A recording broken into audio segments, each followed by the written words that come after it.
Hi everyone. Have you ever felt mocked or ridiculed for following God's call on your life? How do you stay focused when others try to tear you down? Today we're diving into a powerful story from the Old Testament that tackles these very questions. Our story takes place in the 5th century BC, about 150 years after the Babylonians destroyed Jerusalem and its protective walls.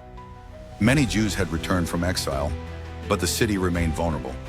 Enter Nehemiah, a Jewish cupbearer to the Persian king Artaxerxes. When Nehemiah heard about Jerusalem's broken walls, he was moved to action. With the king's blessing, Nehemiah journeyed to Jerusalem to lead the rebuilding effort. He rallied the people, saying, "Come, let us rebuild the wall of Jerusalem, and we will no longer be in disgrace."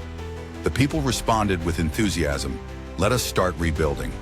So they began this good work. But not everyone was happy about this project.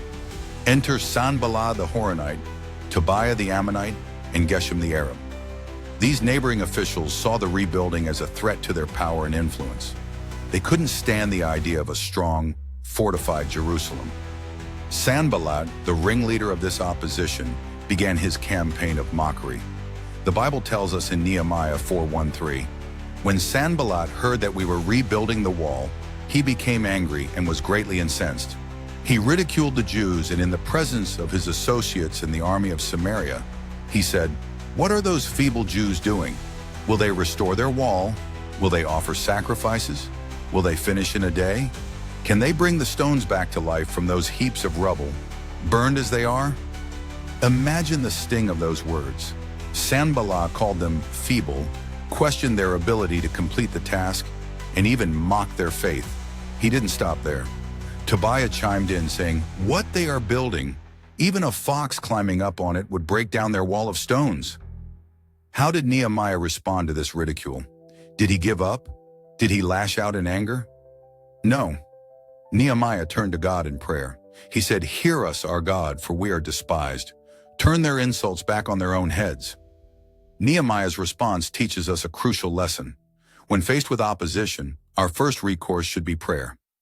He didn't try to fight this battle on his own strength, but immediately sought God's intervention. But Nehemiah didn't just pray, he also took action. He encouraged the people to keep working, saying, "Don't be afraid of them. Remember the Lord, who is great and awesome, and fight for your families, your sons and your daughters, your wives and your homes."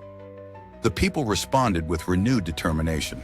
The Bible tells us, "So we continued the work with half the men holding spears, from the first light of dawn till the stars came out."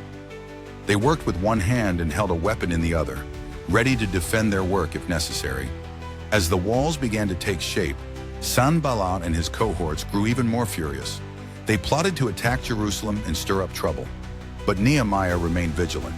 He set up a warning system and reminded the people, "Our God will fight for us." Despite the constant threats and mockery, the work continued. The wall was completed in just 52 days. When their enemies heard about it, they were afraid and lost their self-confidence, because they realized that this work had been done with the help of God. This story from Nehemiah's life offers us valuable lessons for today. First, it reminds us that when we step out in faith to do God's work, we may face opposition. Criticism, mockery, and even threats can come our way. But like Nehemiah, we must stay focused on God's calling. Second, it teaches us the power of prayer in the face of adversity. Nehemiah's immediate response to ridicule was to turn to God. He didn't try to face the opposition in his own strength, but relied on God's power and protection. Third, we learn the importance of balancing faith with action. Nehemiah prayed fervently, but he also took practical steps to protect the work and encourage the people. He reminds us that faith often requires us to roll up our sleeves and get to work. Fourth, this story highlights the importance of community in achieving God's purposes. Nehemiah didn't rebuild the wall alone. He rallied the entire community. They worked together, supported each other, and stood guard for one another. Finally, we see that persistence in the face of opposition can lead to miraculous results. The wall was completed in just 52 days, a feat so impressive that even their enemies had to acknowledge God's hand in it. In our lives today, we may not be rebuilding physical walls, but we often face challenges and opposition as we seek to follow God's will. Maybe it's pursuing a calling that others don't understand. Perhaps it's standing firm in your faith in a hostile environment. Or it could be working to bring about positive change in your community despite resistance. Whatever your wall might be, remember Nehemiah's example. Stay focused on God's calling.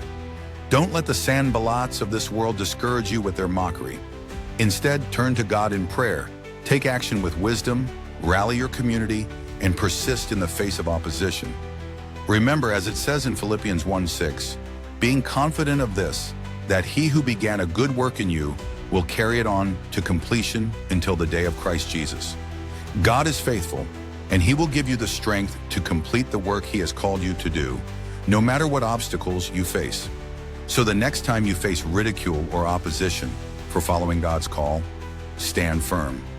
Like Nehemiah, keep one hand on your work and the other ready for battle. Trust in God, stay focused on his calling, and watch as he turns your 52-day impossibility into a testament of his power and faithfulness. Thank you for watching.